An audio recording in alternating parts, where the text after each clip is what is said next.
Hello and welcome back to Unpopular People. We believe that listening and learning from each other is key for personal development and success. Today in our interview, Dimitri Douchin.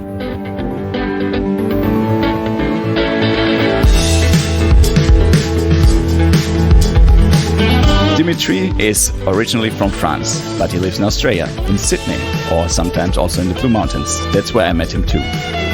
He's a polymath. He does so many things, and he will explain everything about this in this interview. He's into astrophysics. He has a PhD in it too. He also works with mental health. He's also sometimes an actor. There's so much to learn from him.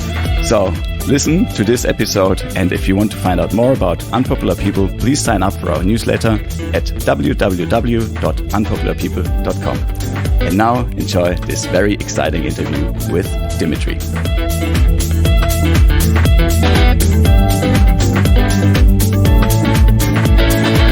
Hi, Dimitri. Hello. Hi, Ben. How are you today? I'm great. Thank you. It's a pleasure to be here. Yeah, we had a little bit of a internet connection problem in the beginning because you're in the Blue Mountains at the moment. Yes, and so much rain. So much rain, as yeah. well. There's been the floods just recently here in Australia. This will probably be released in a few weeks, but it wasn't a lot of water coming from the skies. So and with this conversation, we probably head there as well, like to the skies, and like also we will be talking about what's happening down here on Earth. But first of all, we want our listeners to get to know you a little bit. So maybe you can tell us a little bit about your childhood. Where were you born, and how did you grow up? Okay, so I was born in the suburbs of Paris. I'm 35 years old now, and had a smooth childhood, and grew up in a pretty rich and comfortable suburb in the neighborhood of Paris. And after I studied physics for quite a while, got my master's in Orsay, Paris 11 University, in fundamental physics. And then I felt a desire to explore the big spaces around the world, and traveled to New Zealand, which was an incredible experience. And then decided to move to Australia to do my PhD in astrophysics. So that's when I moved to Sydney, and I'm still in Australia today. We've been in Australia for 11 years now with my fiancée, Caroline, and it's been 3 years that we live in the Blue Mountains, running away from the chaos of the big city. Nice, yeah. But why did you go to New Zealand in the first place?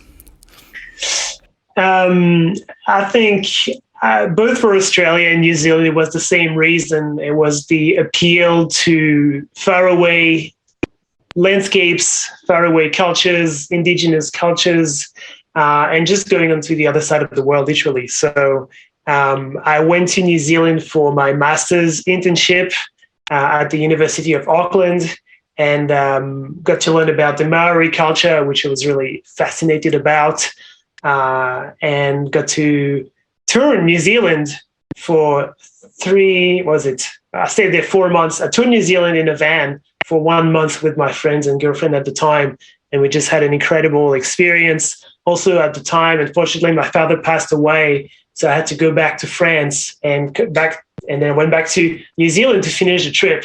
And that in itself was an incredible rite of passage. So to this day now, I've got a Maori tattoo on my shoulder, which is as a remembrance from my father. And it's the same thing that brought me then to Australia. I remember when I was in New Zealand, I thought to myself, there was a conference I attended, and there was this man who was talking about variable stars and studying that in Australia. And I was like, oh, that's interesting. Maybe I could do that. And 1 year later, I did exactly that and started studying some form of variable stars in Australia. Wow.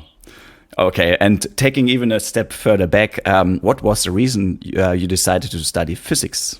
So when I was a child, I was told that when I was a child, I was looking up at the sky often, and I was looking at the stars. I don't remember that, but I believe it's possible. And when I was 8 years old, I said to my teacher, I want to be an astrophysicist. And he said, oh, wow, okay, that's amazing. And I said, do you know what that means? Because I was already a bit of a prick. And so then I went on and started studying physics. I was actually more of a literature person and culture person, but I was pretty bad in maths, but I persevered because I really, really wanted to fulfill the dream. And started studying maths and physics. And when I got into physics, I really, really loved it. And I was pretty good at it because it was a mix between rational thinking that you have in maths, but also a bit of tangible, practical applications, and you can reason in both ways. And that really worked well for me. So that's where I decided to specialize in physics. And because I loved astronomy and I love physics, I was like, wow, this is just a really good path. I'm going to focus on that for the next X many years, up to 28 years old, basically. Cool, nice. And you spoke about your dad that unfortunately has passed away a few years ago. But what was his profession? Or does anything of this, what you are doing now, come from his side or from your mom's side, or does it come out of nowhere? Right. So my dad was a teacher, a specialized teacher for children with difficulties. So he certainly taught me how to learn. And if there's one skill you want to learn, it's how to learn, because then you can learn anything you want. True. Yes. And he taught me a lot of patience, taught me a lot of humor as well. Just had my first stand-up comedy gig, and I believe there's a bit of his spirit in that for sure. And my mother used to work at the French television, and she was writing the subtitles. I don't know the name in English, but subtitlist, I guess. And now I'm getting back into this acting and theater and all this television kind of things, which my mom despises now that she's finished her career with. But it's kind of funny that there's these two sides of the parents that come out in these activities. Yeah, and your parents must be so proud of you, like all the things you've done. But I hope so. Ask my mom. No, she's starting to be proud now. There was because I had a very scattered career and engaging in different things. There was a bit of confusion at the time, and I think for our parents' generation, it's comfortable to have a good job that pays good money and stick to that. But I didn't feel the courage or the passion to do that. So I chose to have a bit more of a snaky, sinuous way around things. And now it's starting to make sense. So now she's running with it. Okay, cool. And so the confusion, do you know where it came from? And what brought you out of it? You said like after the snaky part. Yes. So I studied astrophysics for quite a long time, right? I was 28 when I completed my PhD. And at the end of my PhD, I was a bit disappointed because I felt really disconnected to that childhood dream that I had. I was spending a lot of time at an office doing programming and computing and those sorts of stuff. And I was very far away from the romantic vision I had when I was a child, to look through a telescope in a really relaxing chair and taking notes with a pen and paper, which is what the event of the computer and the internet created. So I was a little bit puzzled, and then I quit academia for a little while, and it's only to start working in therapy and sexology and all this stuff. And it's only a few years after that, maybe 6 or 7 years, that I got back into astronomy, both through the stargazing tours that we run in one was the Blue Mountains, where we met, and the cultural astronomy research that I do at Western Sydney University. So it's taken me a bit of time to reconcile with astronomy and really find my place. So I think the confusion was that I headed in a direction that wasn't 100% aligned, but it was the channel at the time. It's like you had to do research, and I really had to take the time to sit down and converge and think about what is it that I want to do. The astronomy matters to me. Even when I try to run away from the stars, they catch up to me, and then I find myself doing astronomy again. But it's more about what do you want to do with the stars? What do you want to do with astronomy? And by sharing my passion with the stargazing tours, and by working in the cultural astronomy and trying to uncover or recover some of the facts about Aboriginal cultures through astronomy, I'm really fulfilling all these passions at the same time. But it took a bit of time to get to that. And also, did you have any mentors during this time? And what do you think of mentors in general, like for certain fields, especially if it's such a like an expertise like astrophysics or something like this? What do you think of mentors, and did you have one? That's a really good question. So when I was doing a PhD, my supervisor was really helping me. Her name is Ursula De Marco. And we had really good moments and also difficult moments, but we're really good friends now. And, I graduated and everything went well. And that was the sort of the academic path that I chose. But when I went out of academia, I kind of found myself on my own. And there's something that really interested me, but I couldn't really approach, or there's some people that fascinated me, but I didn't know how to talk to them. So in the end, there's a few mentors that I succeeded in approaching or talking to, and it never come from a place of putting them on a pedestal and trying to reach their level. I think it came from a place of passion and wanting to share something. So there's this person called Yan Min who works a lot with 3D cyber art and cybersexuality, and I watched his videos on YouTube completely randomly, and I was fascinated by what he was saying. So I just wrote to him and I said, hey man, this is absolutely epic what you do. Can we catch up sometime? And he's in France. So when I went back to France, we did catch up and have coffee, and now we have really good conversations together. Just a few days ago, I bought this book that we can't see. Tyson Yunkaporta is the author, and the book is called Sand Talk. It's a really, really good book on indigeneity and a modern and a bit of a rebel took on indigeneity. And I just wrote to Tyson on LinkedIn and I said, hey, man, I love your book. And it's blowing my mind. And then he replied and he said, that's awesome. I'm glad you like it. Let's catch up if we ever meet. So with the internet now and social media, you can approach people and just get to know people. For my 30th birthday, my fiancée Caroline made a compilation of a few of these mentors who wished me a happy birthday, including Chase Lisman, who's an erotic photographer who really influenced me when I was in my teenagehood. And there he was on camera wishing me a happy birthday. So all these things are possible, and people are maybe more approachable than we dare to believe. As long as it comes from a place of heart and passion and humility, I think we can reach out to anybody. Nice. Yeah. And I totally agree. And that's one of the reasons why we have unpopular people, because this makes it possible to understand that there are so many cool people out there, including you, the things you do. And it's so approachable nowadays. You can listen to someone's story. You can find out more if you contact them. And sometimes you just write to someone. And I did the same thing. Just it's funny that you say it. The last interview we recorded was with Rusty Hodge. And I've been listening to his radio station. It's called Groove Salad by Soma FM. I've been listening to it for so many years, maybe 15, 20 years. And wow. To Groove Salad, yeah. And then now I just contacted him and he got back. So what do you think? Do you think you should tell mentors that they are your mentors, or you think you should just let it be as it is? Coming from a European culture, I think it's more the genuinity of the connection that matters. In a more Anglo-Saxon frame, maybe you can contact people, say, "Hey, I'm looking for a mentor. Do you want to be that?" And then define the relationship and things like that. The cases when I made it happen was more organic, and in terms of mentoring, it was more a positive influence or an inspiration that they were for me, more so than the technical details of things. But there's people who mentor me and help me in every field in my life. For the business side of things, there is an incubator called the Entourage that we're a part of in Sydney that is absolutely amazing. At university, I've got amazing people who are experts in Aboriginal astronomy, Ray Norris, Bob Fuller, Douchin, Hamaka, who are just incredible, and I just walk in their footsteps. Then when you do the hard work and you have to create something, people will join you, and some people will be less skilled than you, and some people will be more skilled, and you can just be inspired by the people above you and support the people under you. Nice. Yeah, it's absolutely true. You also mentioned that you work in the field of mental health, especially when it comes to porn addiction and also sexuology, you said? Mm-hmm. Yeah. Yes. So how did you end up there? From astrophysics to this topic. It's very interesting.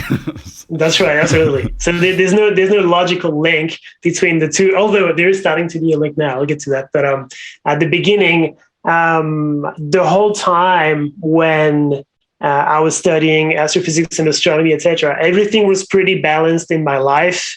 But I had one big secret, which was that I was addicted to pornography, and I was also a sex addict.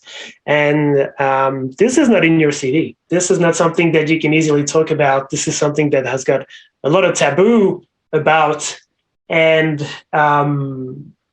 I really cared about people. I really wanted to do something around, coaching and helping people and things like that and personal development.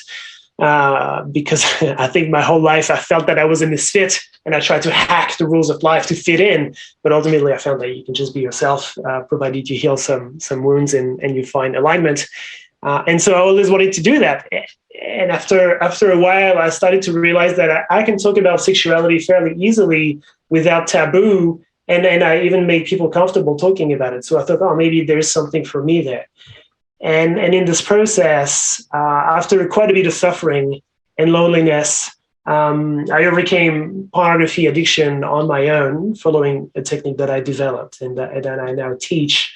And this is probably one of the accomplishments that I'm the most proud about. There's no PhD, no amount of black belts or anything that can overcome that. So yeah, it's something I'm really proud about that I can't write in my CV, although now I can.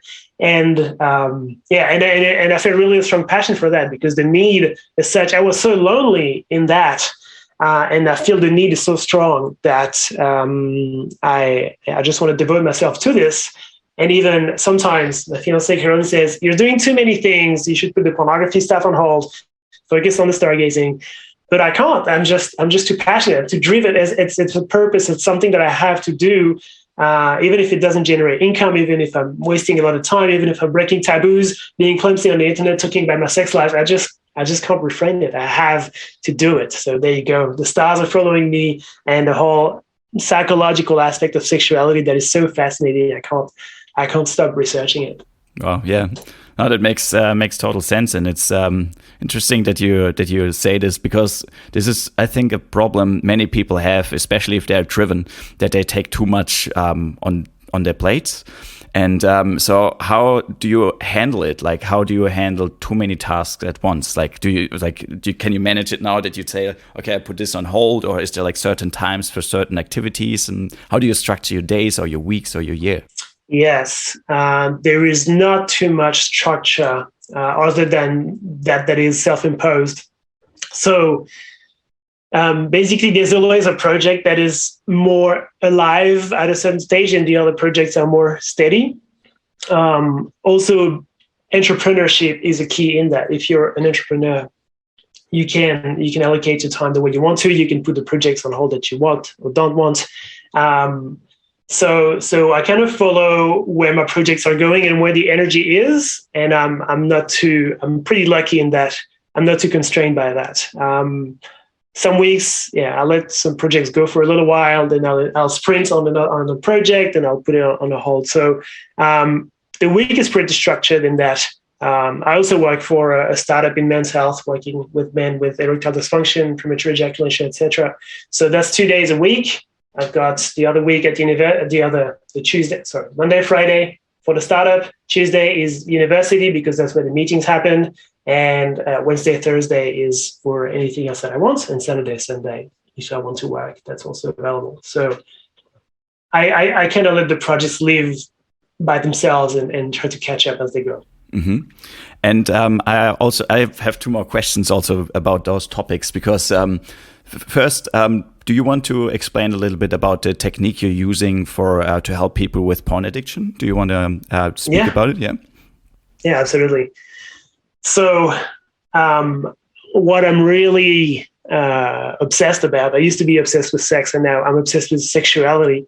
What I'm obsessed about is really understanding the meaning behind sexual fantasies and more so than the meaning, to understand if there is an emotional wound that we carry, it will be portrayed in our sexual fantasies. And so if we reverse that by analyzing our sexual fantasies, we can access the emotional wounds we're suffering from. And the reason why this is interesting is because in our lives, we are limited mostly and in the first place by the emotional wounds we carried when we developed as children and young adults. And no amount of mindset and personal development can kind of overcome these wounds, which really display similar symptoms as trauma, or that can be traumas in themselves. So I think for any personal development step, the first step would be to heal these wounds and then to look into mindset, personal development, and add the cream on top. But I feel this step of healing the wounds is really overlooked And every human on this planet is suffering from trauma or some wounds. There's no shame in that. It's just the way it is. And by acknowledging them, we become stronger. So it is that I want to do. And pornography is this incredible, amazing repository of sexual fantasies. And so by trying to match which sexual fantasy matches which kind of wound, we can help create this bridge that can help people, and everyday people, to understand their fantasies and their wounds, and people who are addicted to pornography to overcome the wound that is creating the addiction in the first place. So that's at the deep cognitive level, the method that I use. And I use trauma reprocessing. We identify the wound, then we heal the wound just like we heal another trauma. I use a technique called myesthesia, but there's a whole suite of tools that can be used for that. And at the behavioral level, at some stage, I was also wondering, why am I addicted to pornography? Why do I crave pornography so much? And the answer was, well, because pornography is awesome. The way I create this experience with pornography will always be 100% amazing, especially now with online pornography where you've got on tap everything you want. And so I said, okay, what if I made this experience a little bit bad? What if I make it 90% good, 80% good, 30% good? Ultimately, pornography will become boring and I'm going to stand from my desk and do something else. And that's exactly what I did. I looked for content that wasn't so stimulating, not so interesting, and progressively removed all the fun out of pornography and everything that was triggering those wounds inside me. And 6 months later, I stood up from my desk and I was free from pornography, which was pretty lucky and awesome. Yeah, nice. It's it reminds me a lot about the work of Gabriel Mate. We shouldn't ask the question why the drug. We should ask why the trauma. This is very interesting because it's also an addiction like anything else, like gambling or whatever. And you just not just, but you have to find a way to make it less enjoyable, to give the other things in life more meaning and those things less meaning. So nice. That's very interesting. Yeah, very good approach. Thank you. And also, just to fill in, because you're talking about Gabriel Mate. Also, Gabriel Mate has worked a lot with ADHD and this condition and the link between trauma, et cetera, which I completely agree with. And I suffer from ADHD myself. As can be seen on my CV. But also as someone with ADHD, if you've got low levels of dopamine, then you're going to crave these high rush dopamine system like pornography and things. So there's this link between neurodiversity, addiction, and trauma that is really an awesome triangle to navigate, which is what Gabriel Mate does with excellence. For everyone that's listening and is interested in more in this topic, there are two books. One is Scattered Minds, and the other one is In the Realm of Hungry Ghosts. They're both from Gabriel Mate, and I highly recommend both of them to anyone who's interested in either addiction or also have a closer look into ADHD. Nice. Oh, thank you so much. It's very, very interesting. All the things you do and how you manage your whole day. So, how could you, if someone finds themselves in a similar situation, you already explained a bit about the technique they could use to get out of porn addiction, but you also mentioned that you're suffering from ADHD. Do you know or do you remember what helped you the most with to get your focus back or to get your attention span a bit longer? Do you remember, did you do exercise? Did you use medication? What did you do in the end? So ADHD for me is a fairly recent thing. I'm self-diagnosed, and I only uncovered that maybe 6 months or a year ago. So it's a fairly fresh thing, and it started happening. It was never really a problem. I don't really have this short attention span. It's more the opposite problem where I will hyper focus on something, and then 8 hours will go by, and that'll be the end of the day. Which is not so much a big problem when you want to learn things, but sometimes you just get absorbed. And also, when you talk to people, if you're in your own mind and you hyper focus on your thoughts, then you don't hear what they're saying, things like that. So after the first lockdown hit, all right, so I've always been interested in martial arts, and I've got many years of martial arts. I've had a black belt in Taekwondo, a black belt in Ninjutsu. I'm studying MMA at the moment, trying to keep it alive. And then when lockdown hit, I couldn't do martial arts anymore. The dojo was closed, and so I didn't train. and I just put on a lot of weight and became really unhealthy. And then I realized, oh, actually, I love martial arts because it hides the pain of effort, because I have to run after people and punch them in the face, which is fun, and avoid their punches too. And then when the dojo closed, I realized, okay, I actually have zero self-care practice for my own health and body. I'm just having fun with my friends. I'm not actually training, which is not a big deal. But then when constraints like lockdowns hit, then it's a problem. So I went on to find my own self-care practice.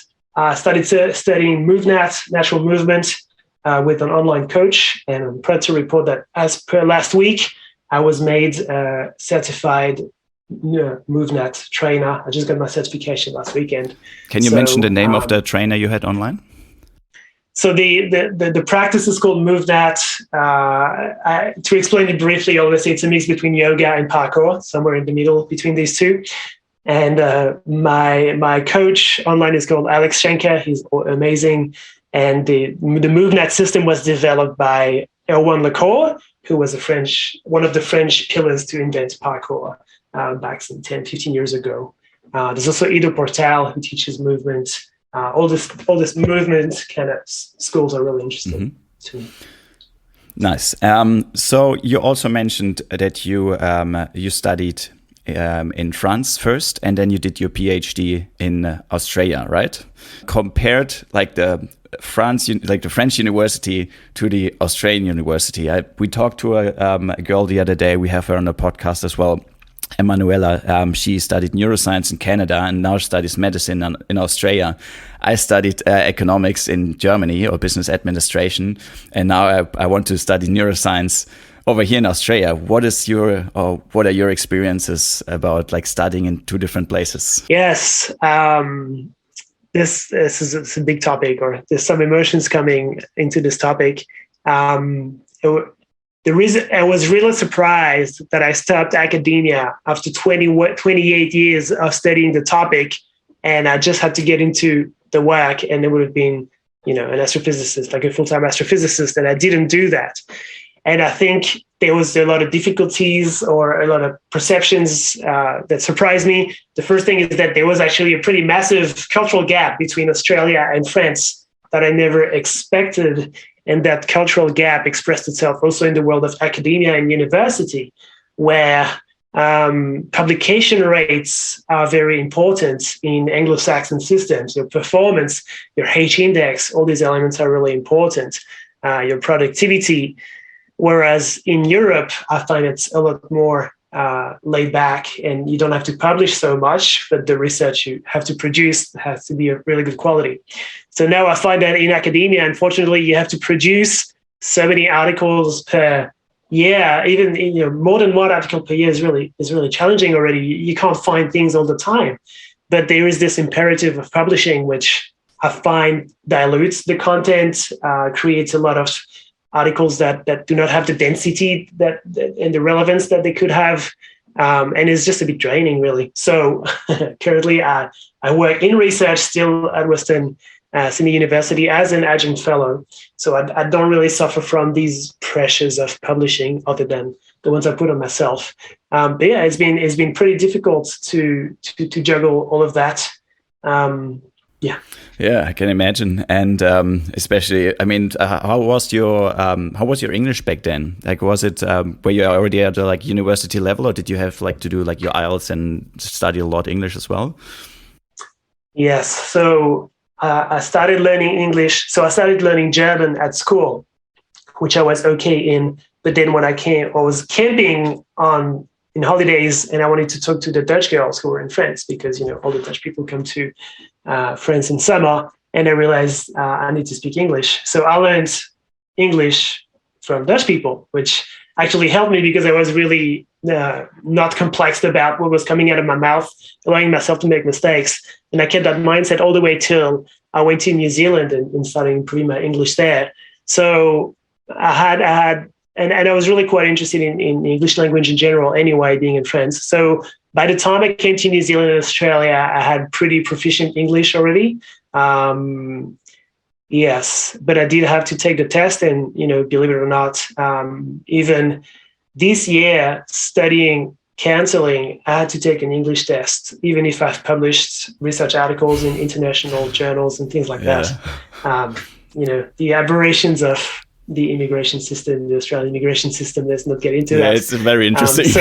Yeah. I'm just struggling with the same thing. Not with the English test so much, but more like with all the visa like things, and especially now it's getting more and more complicated with COVID. Not after COVID, we don't have after COVID yet, but yeah. So wow, okay. But are you on your permanent residency now, or I am not. So Caroline and I just started to start this process on the Global Talent Initiative, or GTI, Global Talent Visa, basically. But I have to prove that I am an essential skill for Australia, and that I'm an exceptional track record and all sorts of things. But when you apply for these, people expect that you have only one stream of occupation and that you're really nailing in that stream. But I have 5 streams in which I'm doing pretty good in some of these. So it's not an easy case. And this is the reason why I asked to be introduced as a polymath today. Is that I feel polymath and people who are multi-passionate, multi-potentials are not recognized in society. And it's kind of heartbreaking when you've got several skills, but people can only see one facet of you, and only this projection makes you feel really insufficient or incomplete. And so in the in the Australian immigration processes, which are already difficult to navigate, you're very limited in what you have to show and what you can show. And so we hope that we'll find a positive outcome in this, and we'll see what happens. Yeah, that's also another reason for us to do Unpopular People, because we think it's sometimes there are people that can do so many cool things, and they're not recognized because it's a lot of marketing as well. There's so many people that think they can do nothing, but everyone knows them. Yeah, they have a big influencer group, or however you call them, followers, and all those things. And if you can do the marketing, you can, you get popular. And so yeah, we want to put the focus on the people that are maybe unpopular, but they still do incredible things. And I mean, the system in Australia, for the people that are listening and don't know about it or don't know much about it, it's based on points. So you have to get a certain amount of points. If you have like a skill which is there's a so-called skill shortage list. If it's part of this list, you get more points than others. Then the English test gives you some points. Your age gives you some points, and all the things counted together will give you like a final score. And with this score, you apply. Did I say this right? Do you agree? Yeah, that's right. And the branch I applied to is not points based. You just have to prove that you've made an excellent contribution to the life of Australians in general. Out of a PhD, there's also another pathway. Straight out of your PhD, after your PhD, normally you can get a longer visa or even a PR. But because I didn't know that at the time, and I waited 7 years after my PhD to engage in this process, then my PhD has somewhat expired or something like that. So it has no value anymore, even though it's from an Australian university. And an Australian university has paid for my scholarships and things. So yeah, some things I don't understand, but again, if I like the country enough to want to stay in it, then I have to abide by the processes. That's how I find my zen into all this. Okay, good. And also, how do you find your zen in astrophysics? I'm very interested in this field. So you mentioned earlier, or you said earlier, I could have just worked as an astrophysicist. What does it mean? What does an astrophysicist do? Okay, so an astrophysicist is someone who is going to study the property of astronomical objects, or is someone who's going to develop a model about the universe as a whole, or about certain objects. It's someone who's going to use the universe as a laboratory to test physical hypotheses that he'd come up with. An astronomer it's pretty... I've never really understood if there's a massive difference between an astronomer and astrophysicist.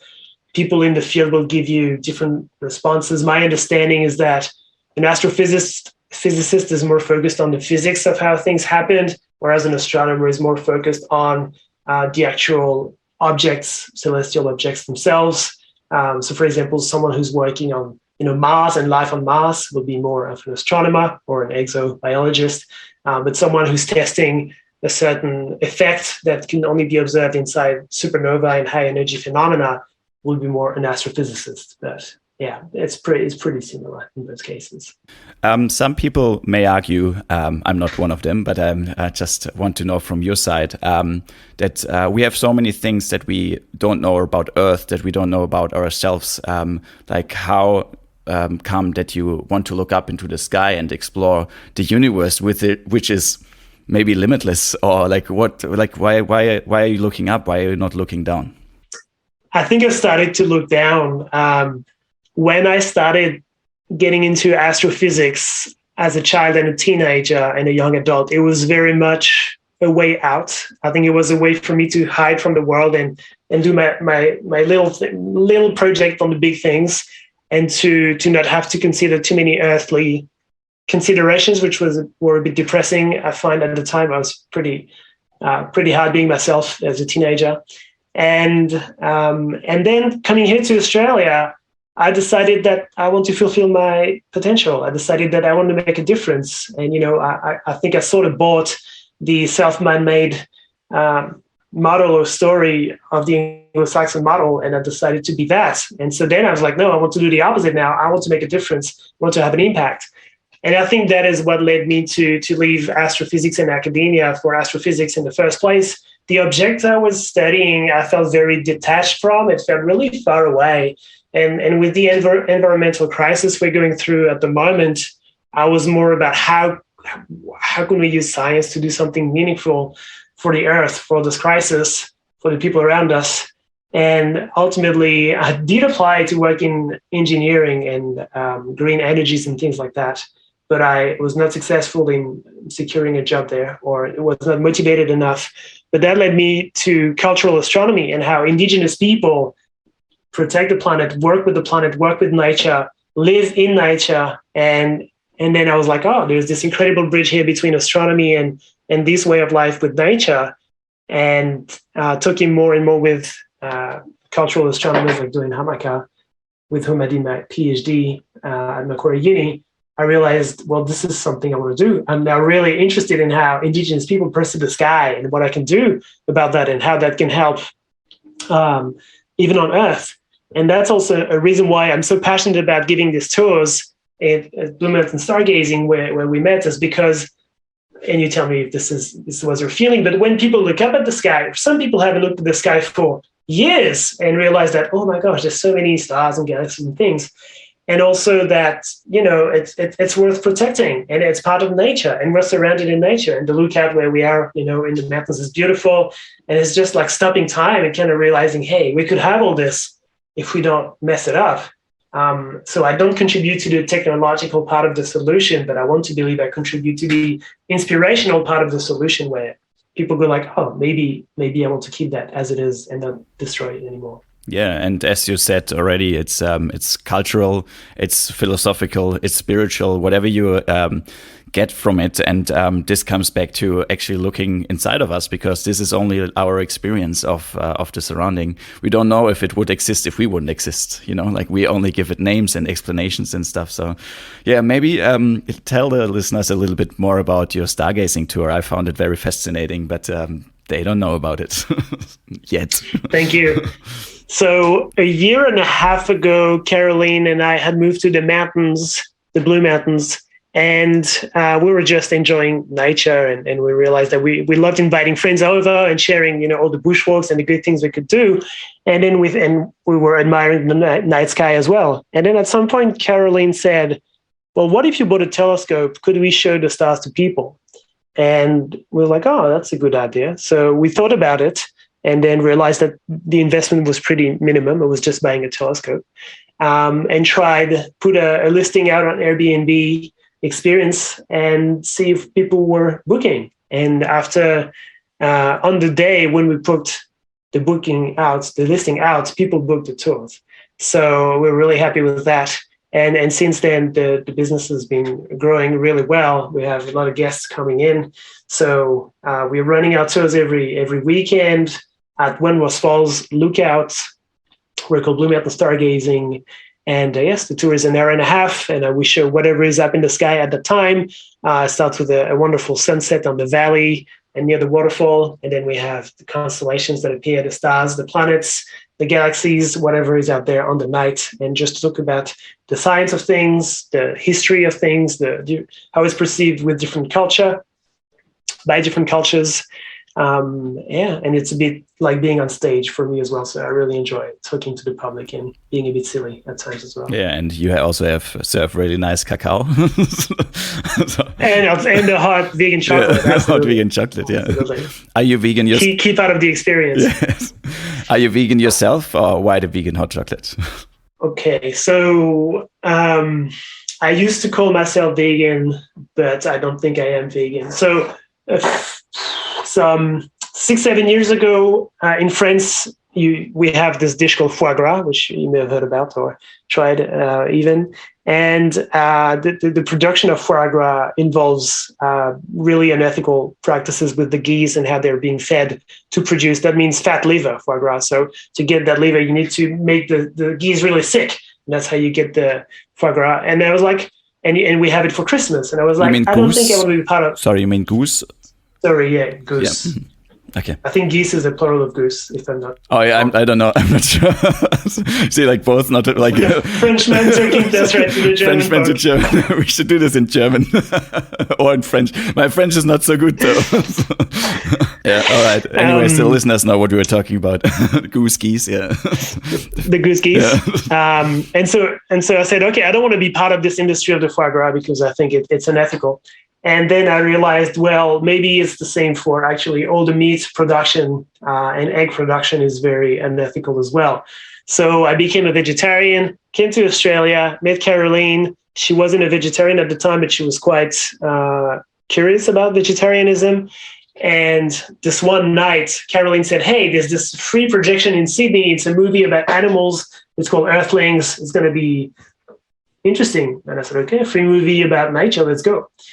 And what we didn't know is that Earthlings is actually a documentary about all the atrocities that are happening in the meat industry and the animal industries in general with no filter. So it's all insiders cameras and hidden cameras of all the slaughters and horrible things. So for 2 hours, you just get bashed by all these atrocious images with the voice of Joaquin Phoenix on top. And this was, I guess to an extent, it was traumatizing. And it was the Sydney Vegan Club who organized this projection. And so on the day, Caroline and I and a friend who was with us, we said, fuck it, we're vegan now. Like we're not gonna support these industries. And we became vegan. And we were vegan for maybe 4 or 5 years, maybe 6 years even. And recently, my MMA teacher is also a farmer. He's got about 200 chicken who are raised in good conditions. And so I got my eggs from him. And then as time went by, we kind of relaxed these rules of veganism back into vegetarianism. So I'm feeling a little bit ambivalent about that, but it's also, I have to acknowledge that this is what I do. Also, if I had, and so I've been a vegan, or I had vegan consumption habits for a little while. But the reason why I wouldn't call myself a vegan is because if I had something that I haven't figured out yet, I would be hunting and fishing and also gathering. If I were to live the true lifestyle that I want to live, I don't know if I have the guts to take the life out of an animal, but if I had, I would be okay to hunt. So, and that's not an okay discourse with vegan people, as I've come to learn. So that's why I wouldn't call myself vegan. Probably more self-sufficient or something like that. Yeah, and there are there's also so many extreme ways that people go down, and I think you have to be careful with all of them. Even with veganism, some people don't live like a healthy lifestyle anymore because they just have like vegan food, and there's also, you still need like a balanced diet because Coca-Cola and fries are vegan. So it's also, when it comes to children, some people that are extreme vegan, I think there's a way to like, if you want your children to have like a vegan diet, that's I think that's totally fine, but you have to maybe supplement with B12, and there's like some things you have to be aware of, and I think sometimes it just can be dangerous. I have a plant-based diet myself, so I try to have as many plants as possible before I choose animal products, so I totally understand where you're coming from. But also, I want to know a bit more. You mentioned Caroline a few times, and also, I met her on the Stargazing tour as well. So you guys seem to be such a nice match, and I'm also happy to hear that she's your fiancée. How did you meet? Maybe you can tell us a little bit about her and the relationship to her, especially after our listeners know about your past now too. Yeah, absolutely. So Caroline, some friends of mine came to visit me in 2014. It was when I was finishing my PhD, and they came to Australia to tour Australia with me. And I said, hey guys, I can't tour Australia with you because I'm finishing my PhD, and it's a hard decision to make, but it's a good one. And at the time, one of my friends said, hey, I've got a friend who's here. Her name is Caroline. She's backpacking around Australia. Do you want to meet her? And I said, yes. At the time, I was still a little bit of a sex addict anyway. So I was like, yes, the more the merrier. Introduced me to all the ladies, but also just friendship. I was like, sure. And Caroline and I met, and we hit it pretty well. We went to Manly Beach on the second day, and I gave Caroline a surf lesson. I used to surf a little bit, but not that I'd call myself a surf teacher.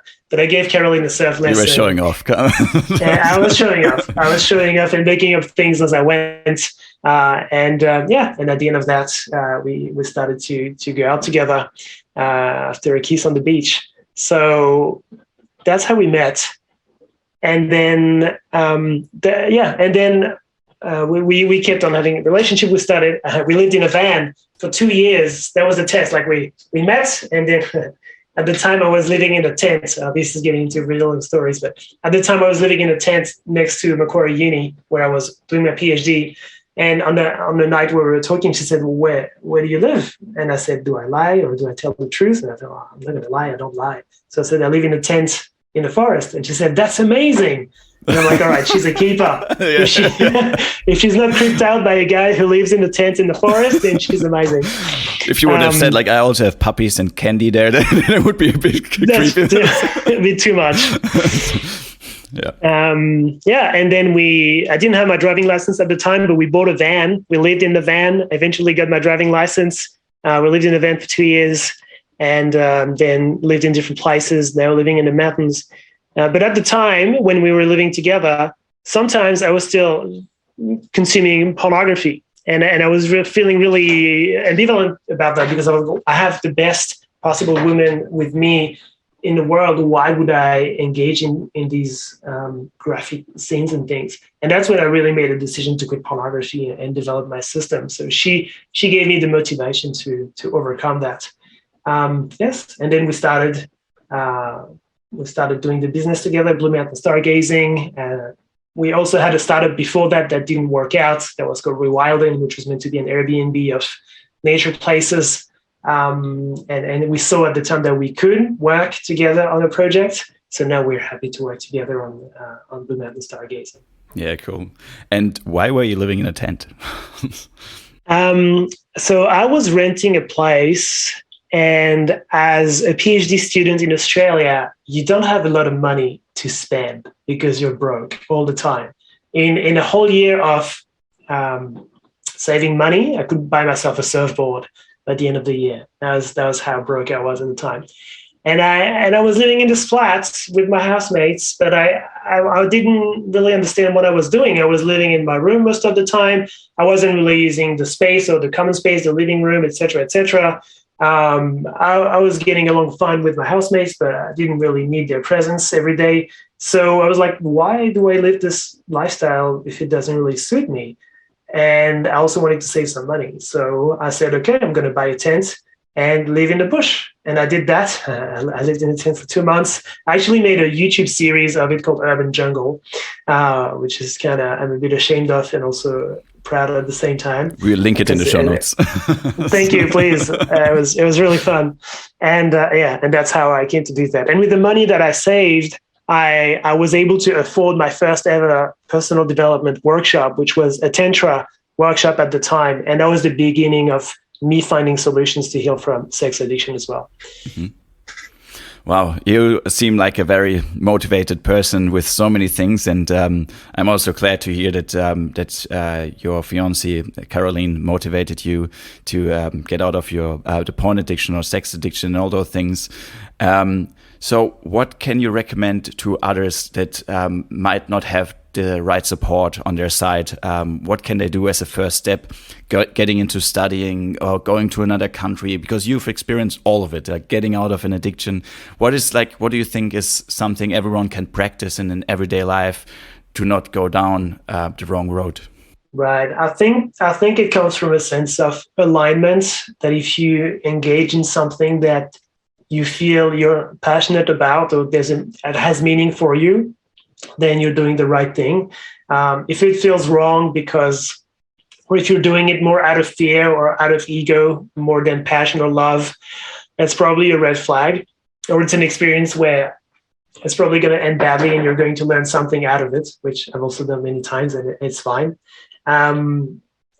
Some people share with me that they don't have any passion and they don't have anything to get up to in the morning. And I find it very sad, at the same time hard to believe as well. I'm convinced that everybody has something that they want to share. Maybe they don't dare to dream about it. Maybe they think they're not good enough, but I'm sure or they don't think it's possible.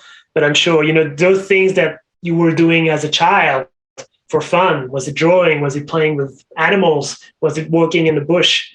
If you had pleasure in that, there is a truth about you in that you can bring outside of you and put into the world to help the people around you to a small or big scale. So I think it's more about, how can I help the people around me? How can I do something that's meaningful for me and that feels aligned? Now, as much as I say that, I want to say that everything in my life that's happened now has been planned and designed to land where I'm at. And not at all. It was just a convergence of a million decisions at a time that led to now a fairly good alignment.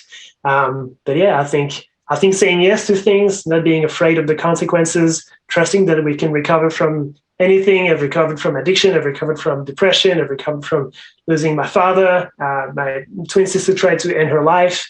And you can recover from all these things with trauma recovery, with healing, with support. So many things available to us if we decide that we want to live 100%.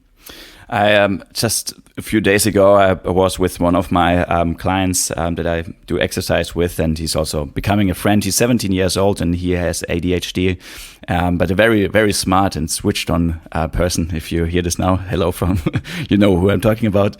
I was practicing with him a bit like social behavior, like how to act in certain situations. And it's what you said just aligns very good with what he said to me. I asked him, how would you react if my partner Elisa, if she would leave me and I would tell you like, oh, my partner just left me and I'm really sad. And he was thinking about it for a moment, and then he answered, well, you were also you were still going the same path and you're still going in the same direction. And only because she's not in your life anymore, you are still you. And I found that this was very nice. And what you just said was very aligns with this as well. You had so many things in your life, so many setbacks with your father and also your twin sister. What you just mentioned, that those are really sad, and I'm very glad to see that you're doing so well. And I think this is good motivation for other people as well, if they don't have a great support network. So yeah, I think they find someone like you around, and hopefully they listen to this and find some motivation about this too. So thank you for that. And thank you, Ben. Yeah, I also want to know some more things that we always ask our listeners. What would you do if you were popular? If you known over the whole world and you would fill the stadiums, and what would you do anything differently than now? I tend to be popular. I intend to fill stadiums. I'm converging. I want to converge on something that is a mix of comedy, personal development, and coaching, and culture, knowledge sharing, something like that. I really want to do something like that. So when I fill stadiums, I want to be maybe a bit less arrogant. I think at times I judge myself a bit. things are a bit too slow. I want things to move faster. And maybe I can be perceived as a little arrogant or a little bit egocentric. So I want, I think if I feel sapient, I'll be very much like that the first few times. And then once I found validation from other people, but mostly so within myself, I think I'll be more chillax and relaxed. But I'm hoping if I'm popular, I can use this popularity for some form of activism or inspiring people into living their best possible life. Yeah, it's nice to hear. And also, I don't know if you guys want to have kids one day, but I don't want to ask this question because we get asked those questions so many times and it can be sometimes really annoying. But like instead of asking the question, if you want, like, what would you teach your kids? What do you think our school systems are missing in the world? What do you think should be implemented all around the world in schools? So if we could start in Australia or France, doesn't matter. But what is important for like young kids to learn? During the MoveNat certification process, I had to coach my fellow students in MoveNat, and I had to teach how to lift a heavy object, how to do a deadlift, or just how to lift a heavy ball. And I was like, isn't it crazy that you don't get taught at school how to lift a heavy object without breaking your back or without breaking your knees? Isn't it crazy that you're not taught at school how to manage your emotions? I think especially in Europe, there's a lot of emphasis on filling the mind with knowledge. But now with the development of the internet, we don't really need that anymore. So it's interesting to see what school is going to become. But even though I haven't experienced Montessori schools, I think project-led schools are really, really meaningful. I hope our children will build businesses and will create structures and associations and gather people around the things that make them feel alive. So I think it's more a sense of finding who they are. If schools could help people finding who they are rather than fit them into a mold, the best possible mold, but it will never be the right shape, and how to live out of authorship and integrity rather than the best possible thing that society expected them to do, that would be, our society would be uniquely and tremendously different. Thank you so much. I also, I asked now like the questions we ask every time, but I also have a few geek questions about physics, astrophysics or astronomy. And maybe a bit more for our listeners that might get confronted with this topic for the first time. Let's start with something simple. What's the difference between an asteroid and a meteoroid, and what else is there? Okay. So a meteor is a pebble, a rock flying through space. And that rock may be captured by the Earth's gravity. And if it does, it's going to fly through the Earth's atmosphere. And as it does, it's going to burn and crash, and potentially burn entirely or crash on the surface of the Earth. As it's burning and it's passing really quickly to the atmosphere, what you see is a shooting star. So a shooting star is not a star. It's actually a meteor that's burning it with the friction in the atmosphere. And if there's a residue on Earth that you find, then that residue is called a meteorite. So that's from the meteor back to the meteorite. Then there's a comet.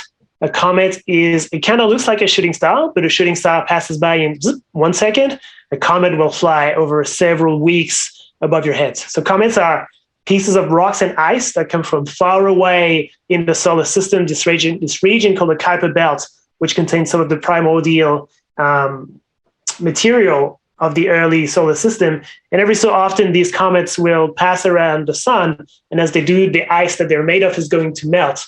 And this is why you observe the comet, which is the blob at the center. And then you've got a tail, actually 2 tails, at the back, is because the ice is melting and it's traveling really fast. So that's for the comet. The asteroids are meteors, so space rocks, that are traveling nearly exclusively between the orbits of Mars and Jupiter. So the order of the planets is Mercury, Venus, Earth, Mars, Jupiter. So there shouldn't be any asteroid that passes in our region if it stays in the asteroid belt, but sometimes 2 asteroids knock off each other, or they could be deviated gravitationally by something, so then they can fly in our area. but not all the pebbles that we receive on Earth and the shooting stars are from asteroids. They could be from any other place as well. Thank you very much. Also, I wanted to know what does cultural astronomy means, and how did you get into this? Okay, so cultural astronomy is a fairly new field, or it's a field that's getting more popularity. And cultural astronomy deals with how different cultures around the world perceive the sky and what that tells us about the sky, but even more so about who we are as people on this earth looking at the sky. So it involves sometimes archaeology and looking at the alignment of ancient monuments like Stonehenge.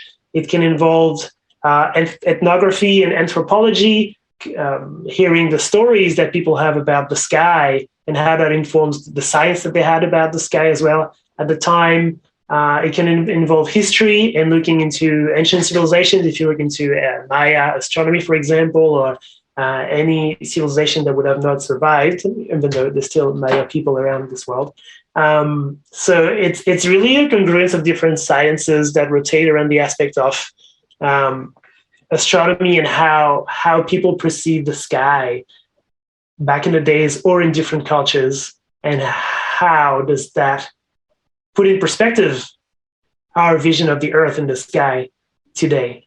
And how I got into this was with Douchin Hamaka, who's one of the most reputed figures in cultural astronomy in the world as of today. And I just received his book today, by the way, called The First Astronomers, How Indigenous Elders Read the Stars. And I just can't wait to read it. And we were doing our PhDs together at Macquarie University. And one day I met Douchin and he gave me a lift. And I said, how was your day? And he said, it was pretty good. I went to explore some ancient rock art in the forest. And then I went to talk to some elders about their knowledge. And I'm about to write an article.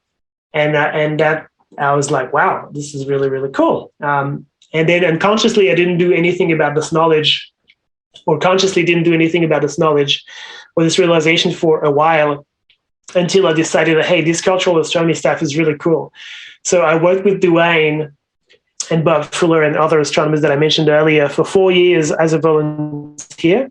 And at this time, there was an opportunity that opened at Western Sydney University where I was able to join one of these teams.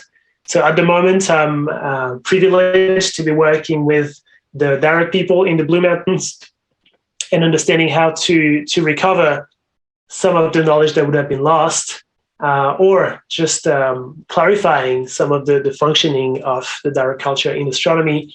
And so I started doing this work in cultural astronomy when I moved to the Blue Mountains. And I was like, okay, well, what do I want to do about this cultural astronomy stuff? And I said, well, what about the Blue Mountains? What do we know about the astronomical lore of the Blue Mountains? And turns out there is not a whole lot out there that is well known. So I started to look around and explore the Blue Mountains and spend a lot of weekends, you can ask Caroline, spend a lot of weekends out in the bush looking for engravings and artifacts and connections. And ultimately, after about exploring 150 places, came to the site that's got, this is a bit culturally sensitive, so I can't reveal too much, but it's got a rock cairn that is aligned with the summer and the winter solstice.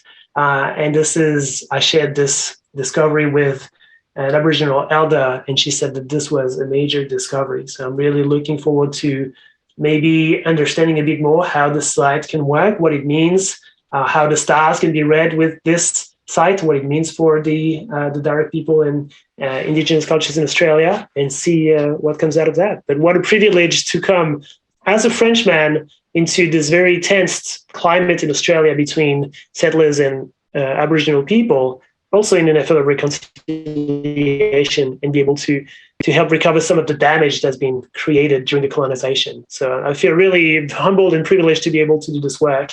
And as when I was with that Aboriginal elder on that site, we came together on the day of the summer solstice. And I said, if what I think is right, the sun is going to cast its shadow in this direction, and this is going to appear. And it's exactly what happened. And when it happened, I just cried. And I thanked the elder with whom I was, because this was such an incredible spectacle to witness the science that could be hundreds, thousands years old, and to be witnessing that firsthand, and in community with the communities, so in partnership with the communities. So that's a long intro to cultural astronomy. Mm-hmm. Cool. I think that's about it. Yeah, that's good. Yeah, perfect. It's very like, I think it's very important for people to just get a brief idea about things, and sometimes it can, your interest will be piqued from those things. So So one more question: what are stars? Okay, so stars. So when the universe was made, originally it was mostly made out of hydrogen, which is a proton and an electron, just spinning around each other. So hydrogen is the lightest atom and the simplest atom in the periodic table. And there's a few phenomena that happened that led to, that I won't get into, that led to the universe as it is today. But basically, then sometimes you've got a big patch of hydrogen in the sky, and that patch or that cloud is going to start to collapse under its own weight. And as it does, all the hydrogen is going to come together, and it's going to create a lot of friction between the particles, an increase in pressure, and so an increase in temperature. And when the temperature reaches 1 million degrees inside that cloud is when the hydrogen is going to start fusing into helium. That's a nuclear reaction, and that nuclear reaction produces energy.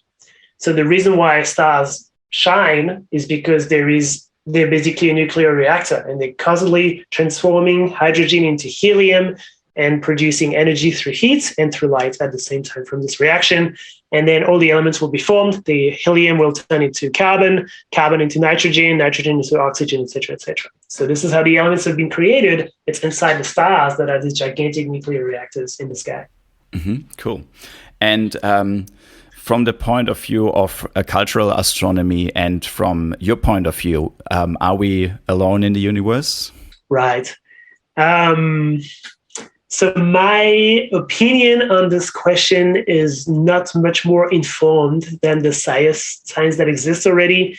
There is a paradox called the Fermi paradox, which is the fact that there is a high probability that life could be around us. If you estimate the number of worlds around us that exist, it would be a 1 followed by 25 zeros. So that's a pretty big number of worlds around us. And yet we haven't discovered any life around us as far as we can say.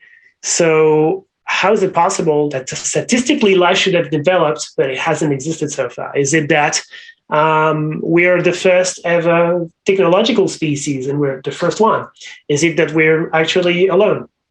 Is it that there were other civilizations, but they collapsed, just like ours is about to? Was it that there's people everywhere, but we just don't perceive them because they're in the folded dimension, or they're in some radiation we cannot perceive, or anything like that? So that's pretty much where science is at, and my opinion is not more informed than that. Okay, yeah, thanks. But you mentioned the Fermi paradox, and I was very happy to hear that too. So, yeah, thank you so much. I would have like 1,000 more geek questions, but I think we should also leave this to you, the expert in this field. So if people are interested, where can they find out more about you? Is there any way to contact you, or are you like publicly available somewhere? Okay, so if you'd like to join our stargazing tours, you can head to bluemountainsstargazing.com and you'll find our tours. If you'd like to have a bit of a structure around pornography addiction and sex addiction, I'm about to launch a new platform and community called Unhooked. So the website is unhooked.care. You're most welcome to go there and see if you like the space. And if you just want to have a chat, or just anything in particular you want to discuss, you can just talk to me on Facebook. I'm Dimitri Douchin on Facebook. And I just joined the Instagram. And my handle is Life of a Polymath. It's mostly photos of Caroline on there, but you're most welcome to talk to me there if you want to as well. Nice. Thank you very much. And also, I was saying earlier, some people argue, why do you look up and not down? The thing is, we always look up And it's us that look up. And so we always, at the same time we look up, we also look down, because we're exploring the sky, and it comes out of our eyes, our consciousness, our minds. And so thank you for looking up for us and explaining those things that are happening around us, give it everything a bit more meaning and sense, and especially for people that are struggling to find meaning in their life. I think this is something very valuable. This interview was amazing for me. I'm very grateful for your time. I wish, I really hope for that we stay in touch, and we have some more conversations. We'll definitely say hello and have another stargazing tour when you come down to the Blue Mountains another time. So I said enough. I say thank you from my side, and if there are any final words, please let the listeners know now. Thank you. Thank you, Ben. This has been really a fun conversation to be had. Just to wrap up on what you said, in every indigenous culture around the world, we hear as above, so below. By looking up, we reflect on our condition down here onto Earth. And you mentioned meaning. I think, if anything, in the 21st century, we really suffer from a crisis in meaning. And there's so many possibilities that some people feel lost because they cannot find a sense of what they want to do. So I would invite them to sit down and find what makes them feel alive, and then to share this passion with the people around them. And that's how they will find alignments and influence if they want to. Thank you and goodbye.